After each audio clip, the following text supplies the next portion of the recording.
நீங்க பாத்தீங்கன்னா இந்த உங்ககிட்ட இந்த வீட்டுக்கு யூனிட்டுக்கு காசு வாங்குறாங்க பாருங்க, அதையே இந்த அரசாங்கம் குறைச்சிருக்கலாம்.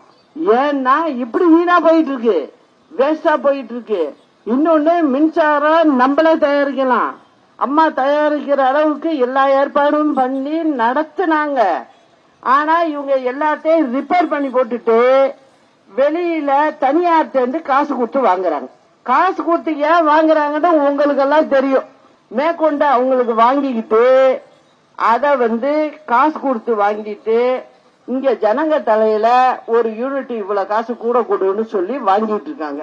இப்ப நம்ம சொல்றதுல என்ன சொல்றோம், காற்றாலை மின்சாரம், இது சூரிய ஒளி மின்சாரம், இது உடனடியா ரெடி பண்ணி ஒரு 10,000 மெகாவாட் பண்ணோம்னா நம்ம இந்த காசு கொடுத்து வாங்கறதையே நிறுத்திவிடலாம். நம்மளுக்கு தேவைக்கு உள்ளதை நம்ம எடுத்துக்கிட்டு மீதிய வெளிமாநிலத்துக்கு நம்மளால விற்க முடியும். இதுதான் இந்த சிக்கன நடவடிக்கைகள் அரசாங்கத்துல பண்ணணும்னா உங்களுக்கு வரியோ அல்லது மின்சாரத்திலேயோ அதிக செலவில்லாம மக்களை பாதுகாக்க முடியும். இதுதான் அதுல இருக்கிற விஷயம். இத பண்ணணும்னா அதே வேலையா பார்க்கணும். இவங்க எல்லாம் என்ன பண்றாங்க, ஏதோ ஒண்ணு சொல்லிவிட்டு அந்த 5 வருஷத்துல ஒரு நாள் ஜெயிச்சுவிட்டு அப்புறம் பாருங்க வெளிநாட்டுக்கு போ, 7 முறை வெளிநாட்டுக்கு போனேன், 10 முறை போனேன், நான் அங்கேருந்து கம்பெனி எல்லாம் கொண்டுட்டு வந்துட்டேன். நாங்க என்ன கம்பெனியை கொண்டு வந்தாங்க இங்க? யாருக்காவது ஒருத்தருக்கு வேலை கிடைச்சிட்டா? ஒண்ணு இல்ல. இது எல்லாம் வீண் பேச்சு.